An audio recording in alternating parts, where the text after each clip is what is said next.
Welcome guys, जेके loan job channel में आपका बहुत बहुत स्वागत है। सब्सक्राइब कीजिए जेके लोन जॉब चैनल को और पाइए रोजाना फिजिक्स, केमिस्ट्री, बायोलॉजी के multiple choice question. So guys, physics और केमिस्ट्री यानी कि भौतिक विज्ञान, रसायन विज्ञान, काफ़ी सारे क्वेश्चंस हमने डिस्कस कर चुके, ठीक है। और आपके कमेंट आ रहे सर बायोलॉजी के क्वेश्चन करवाइए, जीव विज्ञान के, ठीक है। और बायोलॉजी सबकी फेवरेट होती है, ठीक है। तो बहुत ही बड़ा मजा आने वाला है क्योंकि बहुत ही इंपॉर्टेंट और इंटरेस्टिंग मल्टीपल चॉइस क्वेश्चन हम यहाँ पर डिस्कस करने वाले हैं। तो चलिए देखो, पहले तो आंसर हम आपको पढ़ के सुना देते हैं कि क्वेश्चन इसको पढ़ के सुना देते हैं कि क्वेश्चन क्या है, ठीक है। और आंसर आपको चूज करना है आपकी नॉलेज के अकॉर्डिंग, ठीक है। पहला क्वेश्चन है, प्रथम बार शब्द प्रोटोप्लाज्मा किसने दिया? Term protoplasm was first coined by. किसने दिया था? पार्टर ने, प्रुकेंज ने, सिंगर ने या फिर रॉबर्ट ब्राउन ने? बहुत अच्छा क्वेश्चन है। प्रोटोप्लाज्मा के बारे में पढ़ा होगा तो सबसे पहले आपको ये देखना को मिला होगा इंट्रोडक्शन में कि किसने दिया था, कब दिया था, किस प्रकार से दिया था, ठीक है। सो बताइए अब आप कौन सा ऑप्शन सही हो सकता है आपके ख्याल से। और अब तो आना चाहिए क्योंकि आपके एग्ज़ाम बहुत नज़दीक आ चुके हैं, तो ऑलमोस्ट सारे जो भी क्वेश्चन है उनके आंसर आपको आने चाहिए। ये मान के चलो कि आप एग्ज़ाम दे रहे हो, इंट्रेंस एग्ज़ाम आप दे रहे हो, ताकि आप खुद का एनालिसिस कर सको घर बैठे। प्रथम बार शब्द प्रोटोप्लाज्मा किसने दिया? चूज कर लिया होगा, अपना अपना ऑप्शन चूज कर लो। कर लिया? Let me check. इसका राइट ऑप्शन हो जाएगा पुरकेंज ने, करेक्ट ऑप्शन पुरकेंज ने, ठीक है। किसने दिया था? पुरकेंज ने। अगला क्वेश्चन है, अगले क्वेश्चन में किस्म आजमाओ। मनुष्य में आवश्यक एमिनो अम्ल की संख्या। अगर आपने प्रोटीन एमिनो अम्ल पढ़ा होगा तो इजीली क्वेश्चन आ जाएगा। Number of essential acid amino acid in human. Amino अम्ल की संख्या आपको बतानी है। आवश्यक एक होता है आवश्यक और एक होता है अनावश्यक। तो यहाँ पर आपसे एसेंशियल पूछा गया है और ऑप्शन में भी आपके लिए दे रखा है, इन्हीं में से ही कोई है तो वो आपको बताना है। 18, 10, 8, 20 बताओ।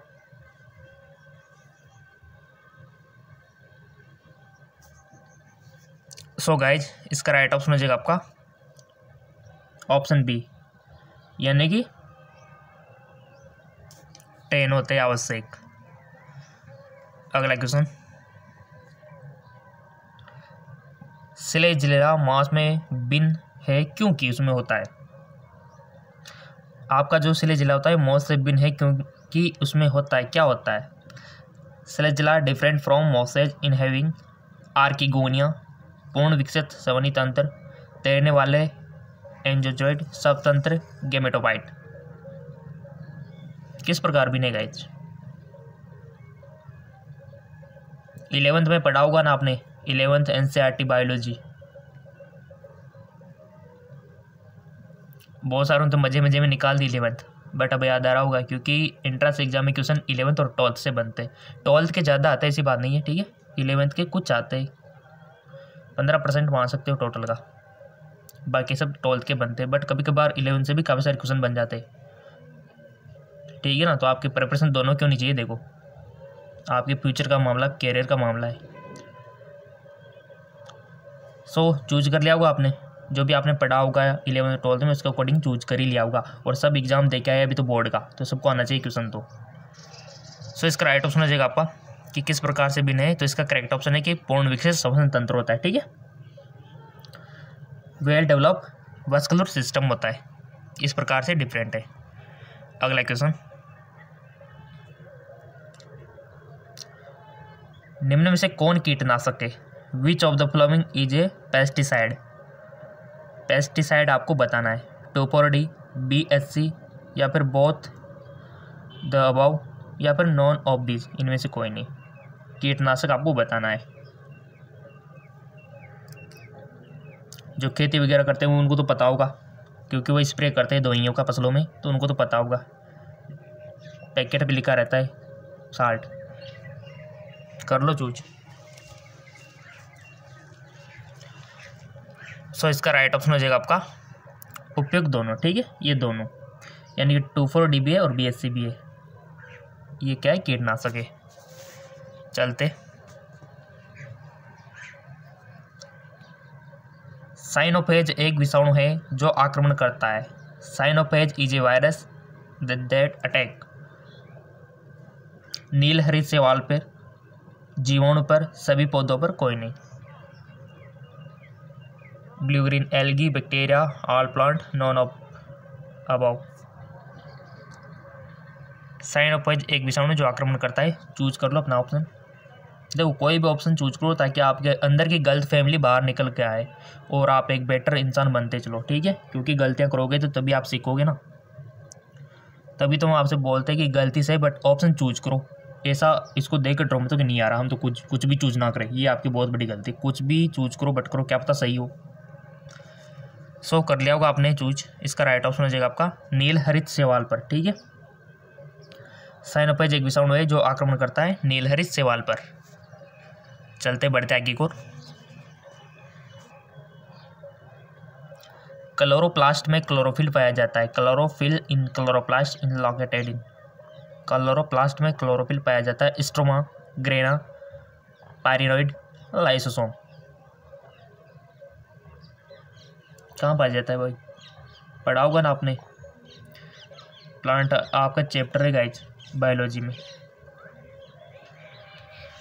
सो इसका राइट ऑप्शन हो जाएगा आपका ग्रेना में, ठीक है। ग्रेना इसका राइट ऑप्शन हो जाएगा। चलते हैं आगे एक और। अगला क्वेश्चन है कि डेंगू बुखार का वाहक है। ये क्वेश्चन काफ़ी बार आ चुका है एंट्रेंस एग्जाम में, चांस है कि रिपीट हो सकता है। Vector for dengue fever. Dengue बुखार का वाहक है घरेलू मक्खी, सैंड मक्खी, भेड़ मक्खी या फिर मच्छर। जैसे कि इस बुखार को एक इंसान से दूसरे में लेके कौन जाता है, ये होता है वाहक, ठीक है। अगर मान लो कि मलेरिया का पूछ लिया जाए तो सबको आ जाएगा कि मादा एनोफिलीज मच्छर, बट यहाँ पर डेंगू का पूछा गया है तो आपको सिंपल सी बात है, सबको आना चाहिए क्वेश्चन। तो कर लिया होगा चूज आपने।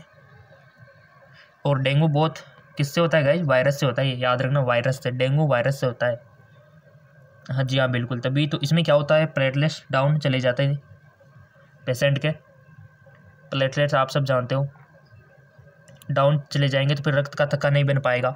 रक्त का थक्का नहीं बनेगा तो ब्लड का लॉस होगा, जैसे नेजल से कहीं से भी लॉस होने लगता है।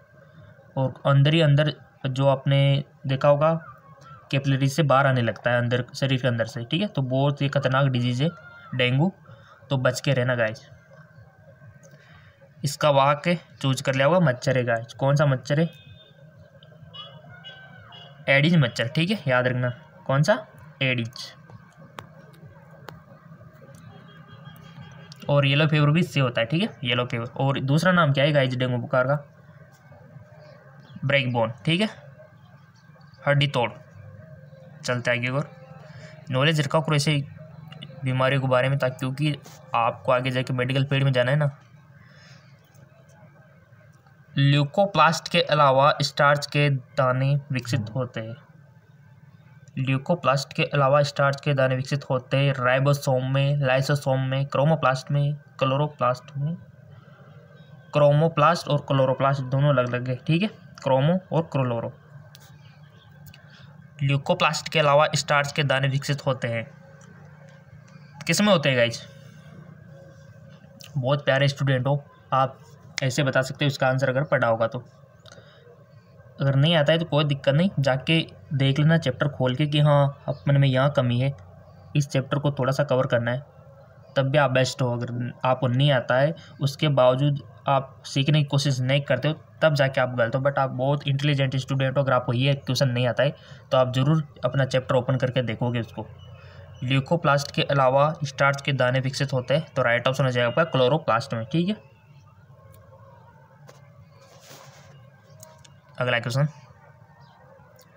जीवित जीवाश्म है, जीवित जीवाश्म है यूरोमेटिक्स,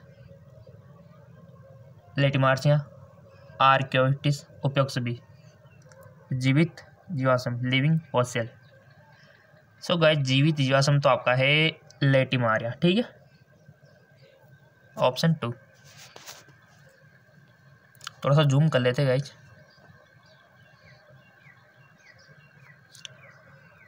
नाखून, खुर एवं सींग उदाहरण है। Nail, hoofs and horn are example of connective tissue यानी कि संयोजक के, कार्टिलेज यानी कि कार्टिलेज के, या फिर बोन के, या फिर केराटिन व्युत्पन्न के। नाखून, खुर और सींग किसके उदाहरण है।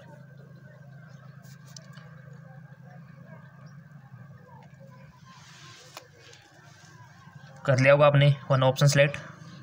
लेट मी चेक, किसका राइट ऑप्शन है केराटिन व्युत्पन्न के, ठीक है, केराटिन व्युत्पन्न के। अगला क्वेश्चन,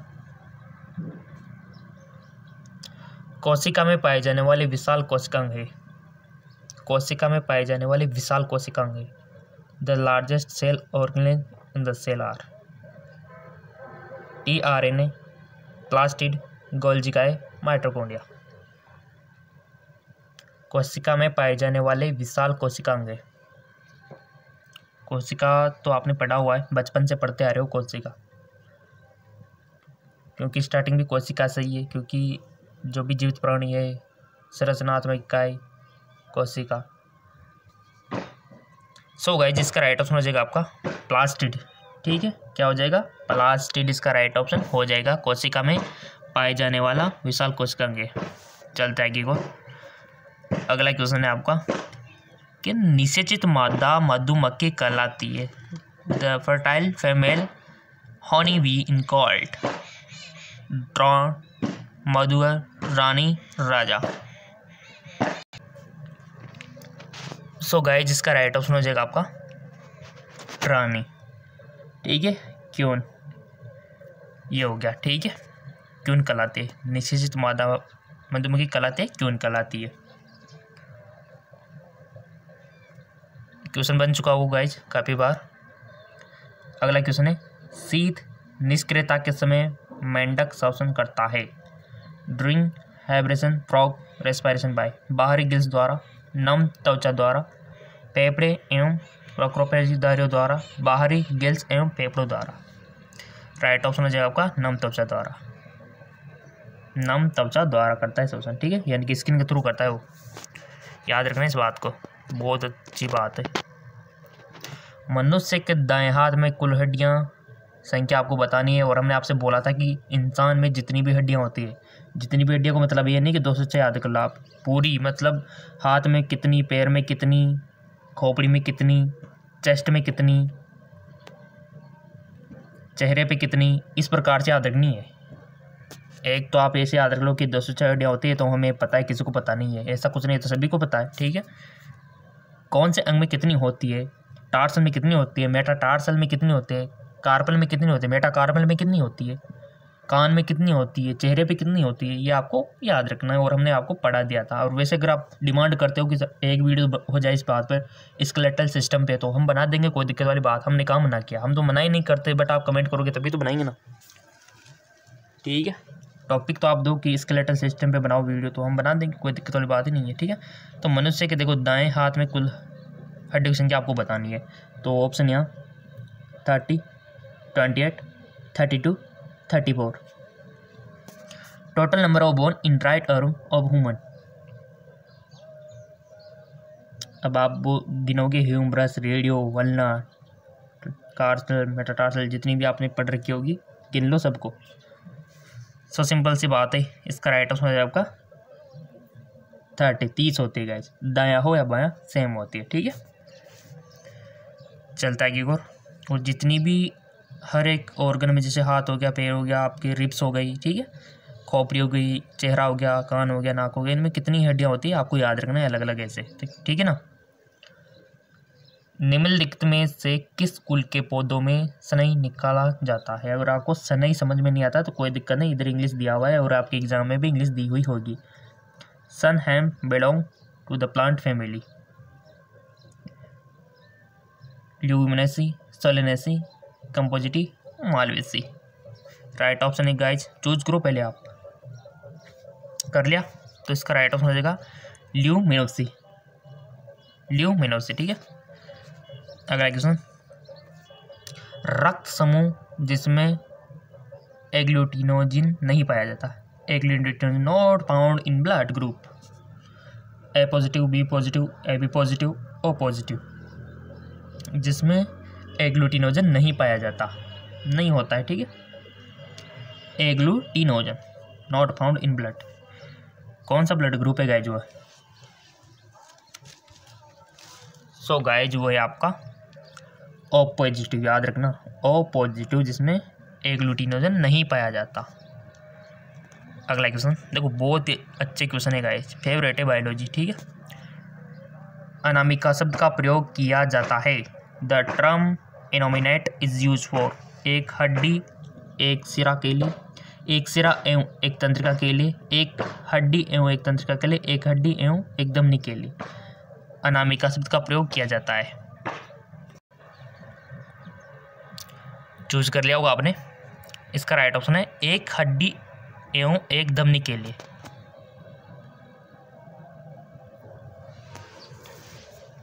बढ़ते आगे और अगला क्वेश्चन है, सिलोम शरीर गुहा है। Coelom is body cavity of Taenia की, हाइड्रा की, प्रेटिमा की या फिर ओविलिया की। सो इसका राइट ऑप्शन हो जाएगा आपका प्रेटिमा की, ठीक है। किसकी? प्रेटिमा की। चलते आगे और क्विनेन किसकी छाल से प्राप्त होता है? Quinine is obtain from the Bangkok. किससे प्राप्त होता है quinine? Datura, stramonium, Atropa, belladonna, Cinchona, Papaver, somniferum. इसका यूज तो सबको पता है क्विनेन का, ठीक है। किसकी छाल से प्राप्त होता है? वन ऑप्शन आपको सिलेक्ट करना है, यहाँ 4 ऑप्शन आपके सामने दिए हुए। कर लिया होगा आपने। Let me check. इसका राइट ऑप्शन सिनकोना, ठीक है। सिनकोना से, जो सिनकोना की छाल से प्राप्त होता है क्विनेन। Anti malarial. अगला क्वेश्चन, निम्न में से कौन सा सर्वोत्तम सिल्क है? Which of the best silk? Eri silk, mulberry silk, tussar silk, इनमें से कोई नहीं। अच्छी क्वालिटी वाला बताना है आपको बेस्ट सिल्क। सो गाइस जो है आपका मलबरी सिल्क, ठीक है। अगला क्वेश्चन, कौन सा पौधा अच्छा प्रकाश संश्लेषण है?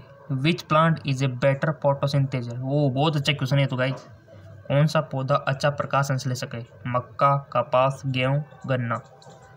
अब बताओ आप। अब इसमें से बहुत सारे तो मक्का चूज करेंगे, काफ़ी सारे कपास करेंगे, काफ़ी सारे गेहूं, काफ़ी सारे गन्ना, बट राइट ऑप्शन वही करेंगे जिन्होंने पढ़ रखा होगा इसके बारे में। अच्छा प्रकाश संश्लेषण कर लिया होगा आपने चेक। गन्ना, सुगरकेन। सुगरकेन बहुत अच्छा है, ठीक है। और ये होता है अच्छा प्रकाश संश्लेषक। तो अब याद भी रख सकते हो आप। देखो इसकी गन्ने की पत्तियाँ कितनी लंबी होती है, आपने देखी होगी, बहुत सारी लंबी होती है ऐसे ऐसे, और काफ़ी सारी होती है। तो अच्छा प्रकाश संश्लेषक, क्योंकि अगर क्षेत्रफल भी ज़्यादा है तो अच्छा ही प्राप्त होगा, ठीक है। तो इस प्रकार से भी याद रख सकते हो। और एक बात और याद रखना प्रकाश संश्लेषण के बारे में, फोटोसिंथेसिस के बारे में, कि ये जो प्रकाश संश्लेषण की क्रिया है ना, ये कृत्रिम प्रकाश में भी हो सकती है। जी हाँ, बिल्कुल। आर्टिफिशियल लाइट में भी हो सकती है, जैसे कि आपके विद्युत बल्ब होते हैं, इनमें भी हो सकती है। ये बात याद रखना, ठीक है ना। जरूरी नहीं कि सूर्य का ही हो, किसी का भी प्रकाश चलेगा। ये भी आप याद रख लेना, अपने नोटबुक में लिख लेना। चलते आगे और गाइज अगर आपसे ये क्वेश्चन पूछ लिया जाए कि कौन सा रंग बेटर होता है प्रकाश संश्लेषण, कौन से कलर का लाइट, कमेंट करके बता सकते हो अगर आपको पता है तो। चलते आगे और अगर नहीं आता है तो हम आपको बताएंगे नेक्स्ट वीडियो में। अगला क्वेश्चन, व्यावसायिक कपास होता है the cotton of commercial. Thalamus की रोमे बाहरी वर्दी, बीज आवरण की रोमे बाहरी वर्दी, उपयुक्त दोनों या फिर उपयुक्त में से कोई नहीं। व्यावसायिक कपास होता है। सो गाइस इसका राइट ऑप्शन हो जाएगा बीज आवरण की रोमे बाहरी वर्दी, ठीक है। बीज आवरण की रोमे बाहरी वर्दी इसका राइट ऑप्शन हो जाएगा।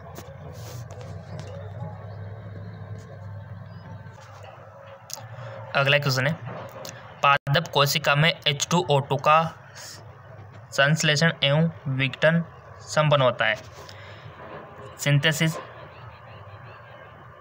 डिग्रेडेशन ऑफ H2O2 इस plant cell take place in रितिका में, प्रोक्सिसोम में, स्पोरोसोम में, राइबोसोम में। पादप कोशिका में H2O2 का संश्लेषण एवं विघटन संपन्न होता है। सो गाइस ये राइट ऑप्शन है प्रोक्सिसोम में। किसमें? प्रोक्सिसोम में। अगला क्वेश्चन, जल प्रदूषक का प्रमुख स्रोत है। Which of the main source of water pollution? धुआं, डिटर्जेंट, अमोनिया, औद्योगिक प्रवाह। राइट ऑप्शन औद्योगिक प्रवाह। काफ़ी सारे उद्योग नदियों के किनारे बसे हुए जो अपना जो भी वेस्ट निकलता है नदियों में मिला देते हैं, ठीक है। और ज़्यादातर उद्योग आपको पता है कि नदियों के किनारे ही बसे हुए होते हैं, ठीक है। और इनसे जो वेस्ट निकलता है इनको नदियों में डाला जाता है, इसी कारण जल प्रदूषण बढ़ा हुआ है।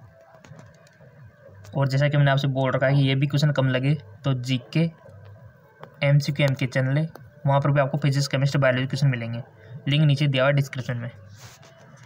अगला क्वेश्चन, और अभी तक आपने फेसबुक इंस्टाग्राम पे फॉलो नहीं किया है तो फॉलो कर लेना, उसका लिंक नीचे डिस्क्रिप्शन में दिया हुआ है। ब्राउन शुगर शब्द का उपयोग होता है, the term brown sugar is use for cocaine के लिए, हर्शीज के लिए, डायस्टाइलफॉर्मिन हाइड्रोक्लेसिस के लिए या फिर मैरिजुआना के लिए ब्राउन शुगर शब्द का प्रयोग होता है। बहुत अच्छा क्वेश्चन है, इंपॉर्टेंट है, बताइए। और कितने आपके सही गए ये आप कमेंट करके बता सकते हो। सो इसका राइट ऑप्शन है डायस्टाइलमॉर्फिन हाइड्रोक्लोराइड के लिए, ठीक है। इसका ऑप्शन है ऑप्शन 3 और लिंक नीचे दिया हुआ है डिस्क्रिप्शन में।